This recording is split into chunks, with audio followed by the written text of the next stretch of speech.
It's almost been a year to the day when EA and Respawn Entertainment announced to the world that they are working on 3 Star Wars games.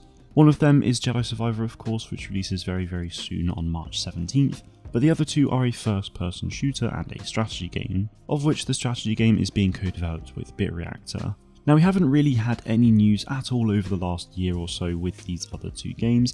However, before the weekend just gone, some job postings revealed some really interesting and exciting news about the first-person shooter, so make sure you stick around until the end of the video and subscribe to the channel if you're new. So in total, there are 2 things that I need to tell you about. One is something that everyone is talking about, and the other, I'm not too sure how many people have actually seen it, but I would very much like to inform you of that as well. Starting off with the common knowledge, one of the job postings on the EA website is for a senior gameplay software engineer. In that post where it talks about a candidate's desired qualifications, one of them is experience working on a multiplayer game. Now that's actually pretty huge because we never knew if this game would have multiplayer or not, but it seems like it very well may do, which is very exciting news.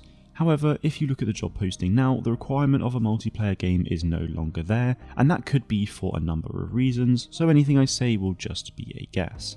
What I personally think is that this multiplayer experience may have been an internal criteria that recruiters or hiring managers were looking for, and it was therefore not meant to go out to the public as to not reveal the fact that this game will have a multiplayer aspect. Obviously it did, and it was taken down pretty fast, so something wasn't supposed to happen here.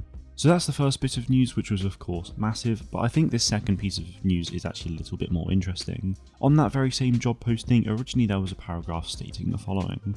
In collaboration with Lucasfilm, the Star Wars FPS team is developing a new AAA first-person shooter in the Star Wars galaxy. Inspired by classic titles like Dark Forces and Jedi Knight Dark Forces 2, our story-driven single-player game is being developed from the ground up, leveraging the power of Unreal Engine 5. We're combining this inspiration and technology with Respawn's pedigree for making best-in-class shooters to deliver a brand new experience our players will love. Now I find this both very exciting and intriguing. That part is no longer on the job posting either, but I did see it for myself before it was taken down, so it's up to you whether you believe that or not. Now I've never played the original Dark Forces games, but I did watch my brother play them, and I did play the Jedi Outcast and Jedi Academy games, which utilise very similar mechanics when using a blaster, and with Respawn's incredible talent for first-person shooters, I think this game will be really cool. What I also find interesting is that this says that it's a story-driven single-player game, so it feels very contradictory to the multiplayer mentioned later in the posting. My assumption here then is that this game will be a single-player game at the forefront, with probably a decent length campaign, and then it will probably have a small multiplayer section which will hopefully receive some content post-launch.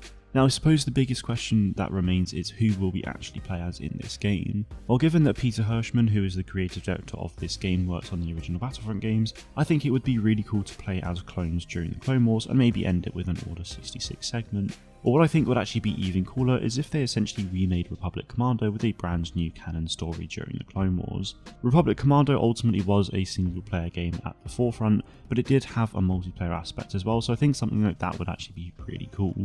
Ultimately, time will tell with all of these things, and we'll probably have to wait a while to hear any more details on this game, and when we do, I'll be sure to update you guys as soon as possible, so do make sure you are subscribed to the channel to stay up to date with this game and every other Star Wars game out there. That is all I have for you today though guys, thank you all very much for watching, and may the force be with you all.